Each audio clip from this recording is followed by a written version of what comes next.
calm down. There's some respite in the papers. It's not as bad as it used to be. And I think, sometimes you need to look for confidence somewhere. And because Obasanjo has made a statement that all this will be over soon, it gives me some hint that some things might be working in the background to stem the various crises that we have. So good morning, everybody. Sit back, and we'll be right back. All right, we'll be right back.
All right, welcome back.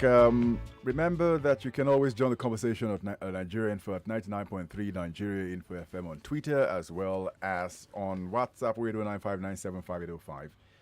0809597585.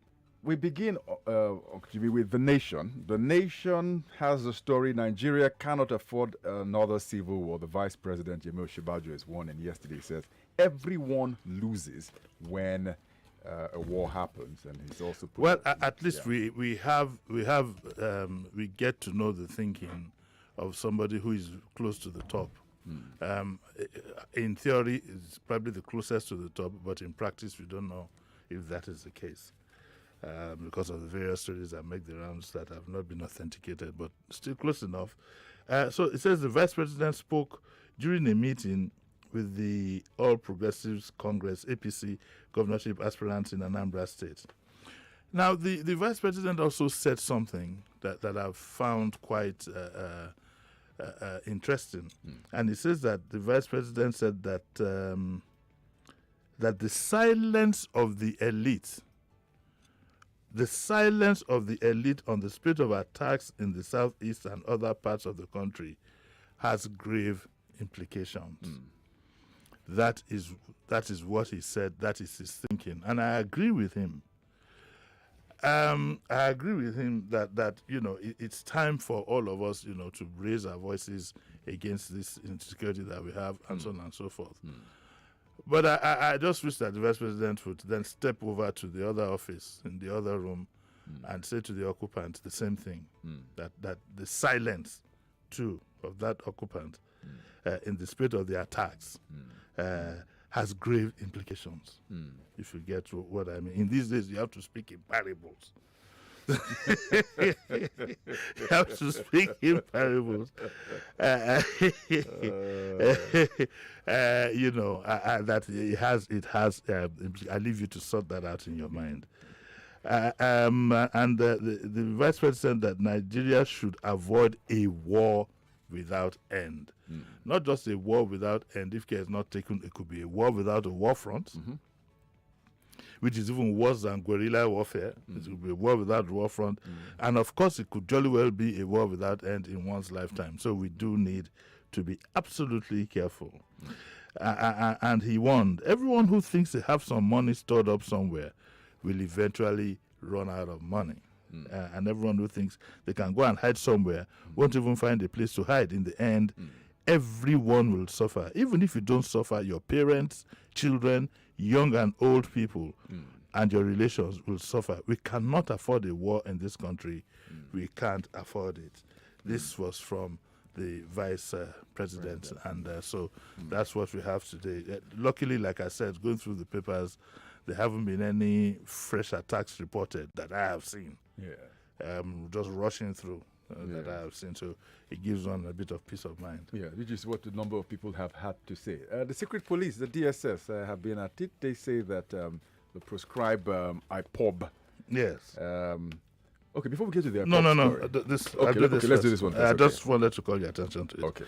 Okay. Before we do the IPOB story, or rather do the IPOB story, they say they're moving bombs and IEDs from Lagos to all United States. This story is worrying.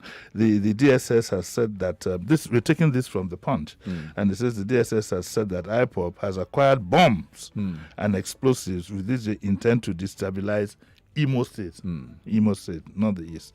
And the DSS said it received intelligence that the explosives were being moved in articulated trucks from Lagos to a hideout in Olu, Imo State. Why not just go to where the hideout is and pick up everybody there? Right. But the DSS stated this in a letter to the brigade commander, Artillery Brigade in Owerri. And it quotes the whatever, and it said movement of explosive devices into the state by IPOB. And it says intelligence revealed that the proscribed IPOB has acquired bombs and improvised explosive devices. And it was reliably gathered that the newly acquired items are currently being conveyed from Lagos to Angola. When the story was written, if they were already conveying them, by now they should have gotten to the destination. I wonder why you couldn't. This story has a few flaws here.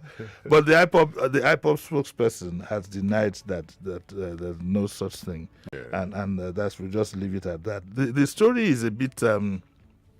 I'm not saying that it's not true, but it's a bit incomplete. If you have, my thinking is if the DSS have that kind of information, don't they have the power to move in and stop it immediately? And we hear or pick up your phone and call. Why do you have to wait to now write a formal letter to the military? I don't know how these things operate. I'm not a military man. I don't work for the Nigerian government.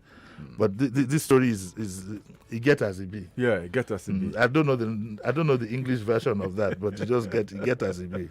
Okay, another story that gets as it be is on the Nation.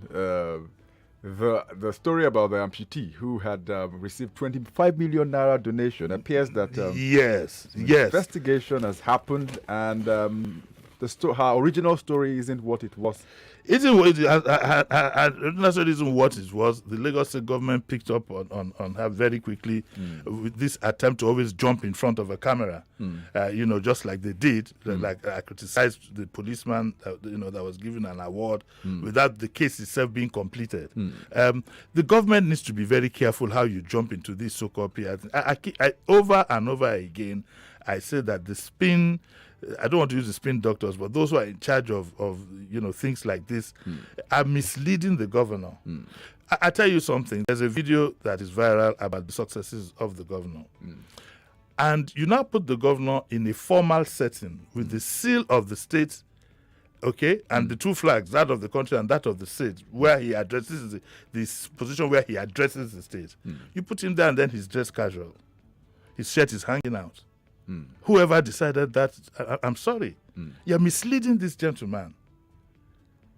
I call on the governor. He needs to get more matured people to handle issues. This is very embarrassing, because what I see is any opportunity to jump in front of a camera and appear good is taken. Now this has backfired. It turns out that at the end of the day, the whole thing was most likely a scam. Right. Okay, because he said that it says the state government was planning, the story came, was planning to give her 25 million, trying to give her a house. Apparently, she had been an amputee from birth. Okay, and if you want to read the whole story, actually, it's in the Nation, so we don't waste time. Right. It says that she has now been found that she did not lose her leg in an accident. She also claimed to be fending for a baby and an aged grandmother. She said she had to drop out of school and streets to make ends meet. The Lagos State sheltered her to prevent criminals from taking advantage of her sudden fortune. Also threw her a birthday party. Haba. But the honeymoon ended yesterday when the government discovered that her father was alive and she was amputated from birth. Governor Sanwo-Olu, the Nation learned, handed her over to officials of the Social Welfare Unit for investigation. We can't call him Excellency. Mr. Sanwo-Olu, please, you need to be careful with these things. I think you should there are no spins in governance. I keep saying it. Right. There are no spins in governance. What would endear you to the people is the comforts that they derive from living in your states. That is all. It's not about, it's good to have infrastructure projects and so on and so forth, but what concerns the citizen the most is comfort getting from A to B, Right. which is being denied us. Look at the tankers or whatever, they're back on the bridge. The environment. This Okada menace, making life uncomfortable for people. Pollution. These are the issues that need to, to be paid attention to. Right. Not these little spins here and there. I know you have a humanitarian bent in you. Maybe what you do is quietly pass them over to the First Lady. So without government funds, she can then, so that you can concentrate on full-time governance. Right. This is a very embarrassing story to the state.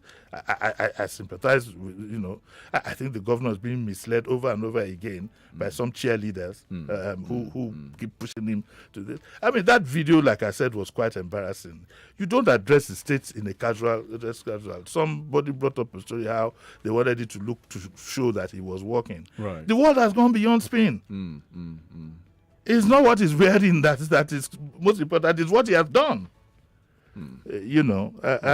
So that's that. And I think the because of course what has happened now is that it was a spin, it was put together. Yes. And I think the government should investigate thoroughly, because it's most likely there's some people within government who were part of this scheme. It was all put together. So the others were now asking her for money. Omo, they don't drop for you now. Where's my share? In between all that, a gasket was blown. and this gasket is not going to be repaired. It's not going to be repaired. Okay. A potentially embarrassing story. Yes. Is what we're looking at next. Baba Ijesha may be released on Friday, according to this story. Yes. I had to bring this. I had to bring this up. It got a lot of people on social media talking. Well, at least we have stories that they're not pleasant to the eyes. To the ears, no, but at least it's not about politics. Now, the Baba Ijesha story has taken a new turn.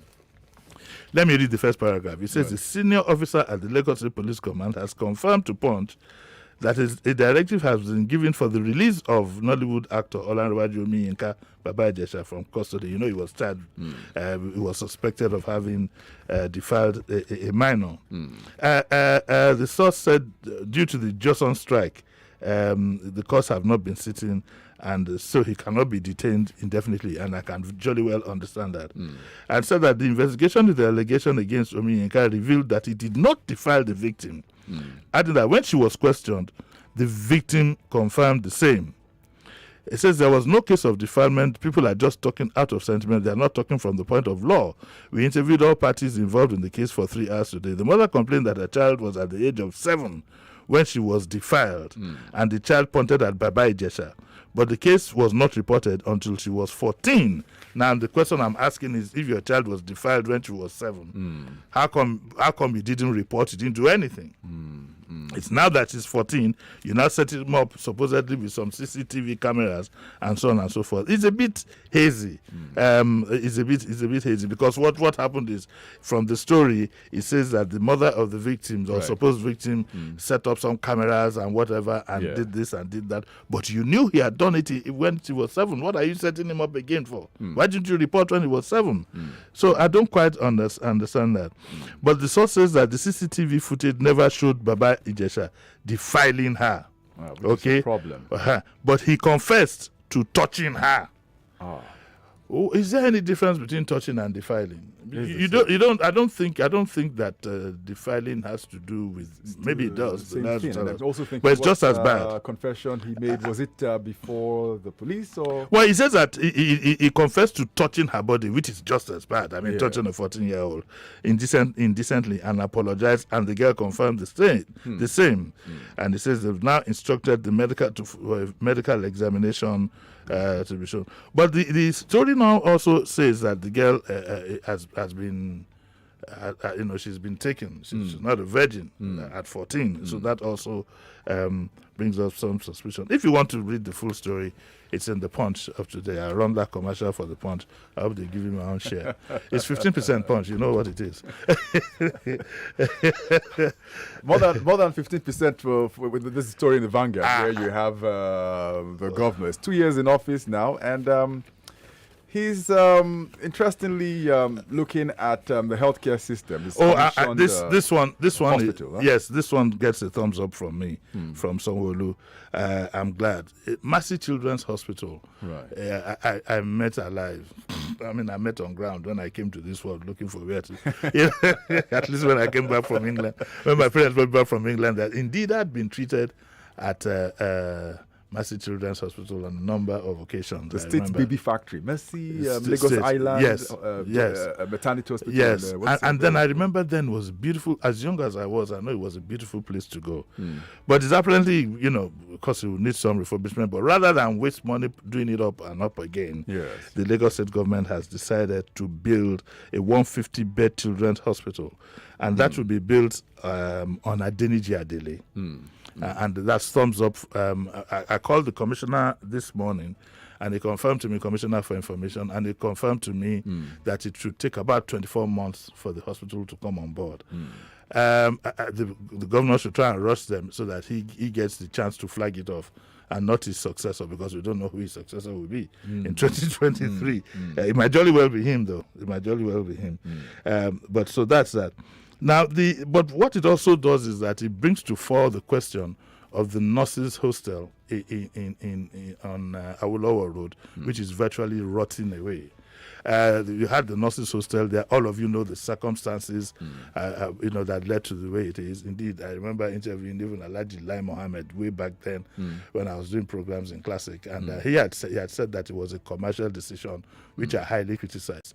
A lot of you know, so we don't need to go back to it. But it's now for the state government to make up its mind what it wants to do with that facility. Right. Definitely, it cannot be anything but medical, and that's what former Governor Ambode told me, that whatever you do there must be medical, because of the circumstances in which the property itself was set up, how the land was acquired, and so on and so forth. And so hearing that we want to build an infectious disease center and stuff like that, I would say that facility, it can be renovated for such a purpose. Certainly not the medical park that I heard. Some medical park that I heard was being considered. I don't think that place is adequate for that. But we can make use of it for some of these things. My first instinct, of course, when I heard this was to say, maybe they were going to use, that's where the new children's hospital is going to be. But it says it's going to be at Adeniji Adele. Awolowo Road offers proximity for all and sundry to get to. A hospital must be sited in a place where you can get to in the rush, where the ambulance on his way to the hospital doesn't get stuck in all kinds of things. I mean, Lagos Island is already congested on it. It's congested. But then, having said that, I'm sure the government would make sure that getting to this hospital in Adeniji Adele would be. So, Mr. Sanwo-Olu, congrats on this one. But also remember, what determines the success of your tenure really is not propaganda or anything or infrastructure, is the comfort of your people. That's all that there is to it. If I find it very difficult to get to work, it takes me 4 or 5 hours for a 10-minute journey. Then if the government is building 1,005 schools outside my area of jurisdiction, it doesn't affect me directly. What I'm going to be voting for on that fateful day is how the government has impacted my life. And we need to have a clear understanding on that. It's keen on equal and accessible health care for everyone. So this story is tied into the health agenda for the governor also too. Well, health agenda, but it's a private hospital though. Yeah. I hope you know that. Yeah, it's a private It's hospital. a private hospital. Right. What we are being told here in this report is that there's a hospital called Marcel Ruth Cancer Center and Specialist Hospital, which would be Nigeria's first fully equipped private oncology center and is being inaugurated in Victoria Land. Now, this is founded by renowned physician Dr. Modupe Ilebute Odusi. I suspect that the lady in question would be, her parents would be Professor and Professor Mrs. Ilebute, of course, who virtually set up Lagoon Hospital, if my history treats me right. So it's good to know. And so what we have here is hopefully a first-class cancer center, which is a good place to start. We hope that at some point in our nation, we will have hospitals of this nature funded partially by government, if need be, where people can go to, instead of us having to contribute money to go to India, Dubai. Nigerians have gone on medical tourism to so many places. So we've gone to Morocco, gone to Pakistan, gone to Uzbekistan, gone to Croatia. The first problem, people call in and they say, I have cancer, I know someone who has cancer, what do I do? We have virtually no information, but at least if you have a cancer center. Can't have a cancer center, but let me quickly stress the cost. Let me quickly stress. So you don't go. I can jolly well imagine, how much, but at least it is there. And when we find ourselves sometimes having to donate money for somebody to go to India, to go to this and to go to that, at least we'll now know that it's localized. We are looking for naira and stuff like that. We can bargain with them. Okay, can you start the treatment? It makes life much more comfortable.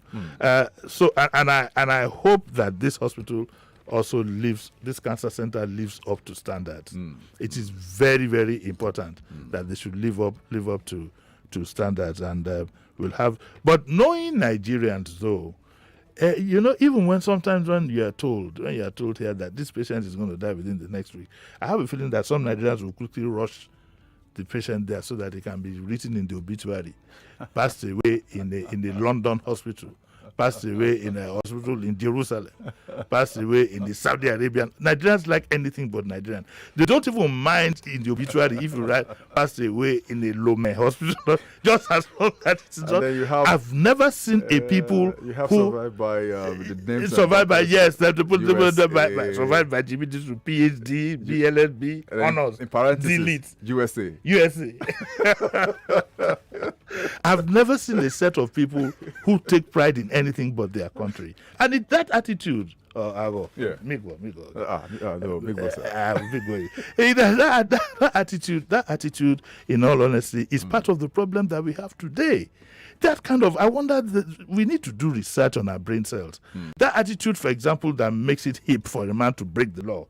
When they say passengers only, it's not for people like us. We can always go, and off they go. It's not going to help us. We need to have a change of attitude. Well, congratulations to the health sector. I hope I never need your facilities. I remember my friend one time who was an undertaker. He's late now. Yeah. If I have to walk past his whatever, so that he doesn't call me in across to the other side. Yeah. I hope I never have to go to this, but I think it's comforting. Okay. If you read the Nation, you have the full details of what it's all about. Okay. Talking about breaking the law, final story is the third week of gripping strike, which is grounded. Yes, because of the challenges that we've had. Because of the challenges that we've had, we haven't been able to focus on the fact that the Judiciary Staff Union of Nigeria are on strike. True. However, the Lagos State chapter of the union, they've gone back to work partially. It's a partial reopening of courts, and the national body is querying them. So at the end of the day, their ranks have been broken. I think because of the crisis we've had, we've not been able to pay attention to it. But it is a strike that shouldn't have lasted more than 3 days. Do you know why? Right. Now all our correctional centers will be busting at the seams with awaiting trial, and that is a security problem on its own. On its own. So I'd like the federal government to please step up action on this. Bring this strike. It's all most of it is about funding, which has its own constitutional whatever. Even the CJ, if I got it right, at some point, virtually, endorsed the strike that look, the judiciary must get its whatever directly, and not the funds should not be manipulated by state governors and so on and so forth. But I think what has happened in Lagos is that it was said that the union in Lagos had a meeting with the governor. Right. And maybe the problem doesn't exist that much in Lagos. The union is reported as having said that the Lagos state has met 70% of their needs. And that's why they feel compelled to go back to work. Lagos in all honesty, can't afford breaches like this. And I'm glad the governor stepped in and did. If they can't get themselves organized at national, then let's have. He can't afford to sit back and look and have another problem of his hands with the prisons full. Look at the crime rate with it full of awaiting trial. You have foreign investors coming in who want to sign legal documents. Foreign investors in this climate. No, I forget that one. Let's us even talk about where we. Let us talk about. All that one is too ranchy. Let us talk about. Okay, we'll keep our fingers on this one, and let's see if a fourth week of the strike would happen. If we can get to, let's see the reactions that we have. I was going to go on Facebook, but it appears that I've been locked out of the. Oh, you've been locked out of it. Okay, I've been locked out of. All right, and we have to get out of here anyway. Yeah, but let's see if we can see WhatsApp. Okay.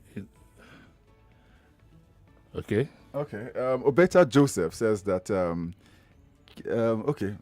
They've given me access to my Facebook again, and even YouTube. Yes. Thank you very much. On Facebook, this is it would clear doubts of if a video of Baba Ijesha admitting that he taught the girl be released, rather than all of these speculations and confusion on social media. A video is not completely admissible here. It can be challenged. He could say he did it under duress. But it's just keep an open mind. Keep an open mind on the case. The case get as it be.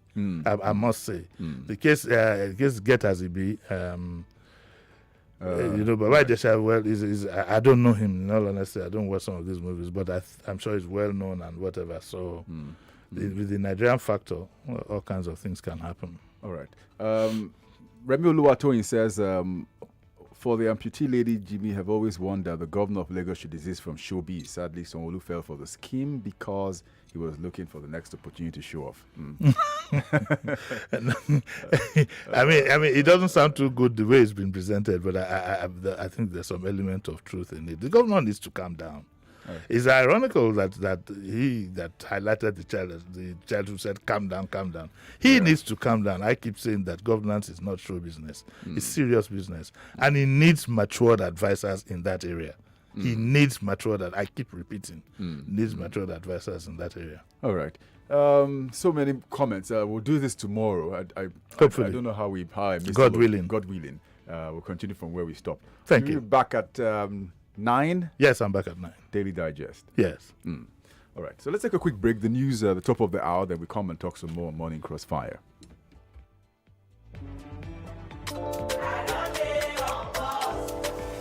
My name is Data Lover Joe Mabel. 99.3 Nigeria Info. We are more than just radio. Subscribe to our YouTube channel at Nigeria Info FM. Check us out on Facebook at Nigeria Info 99.3. Follow us on Twitter at Nigeria Info FM and on Instagram at Nigeria Info FM Lagos for live updates as it happens. 99.3 Nigeria Info. Let's talk.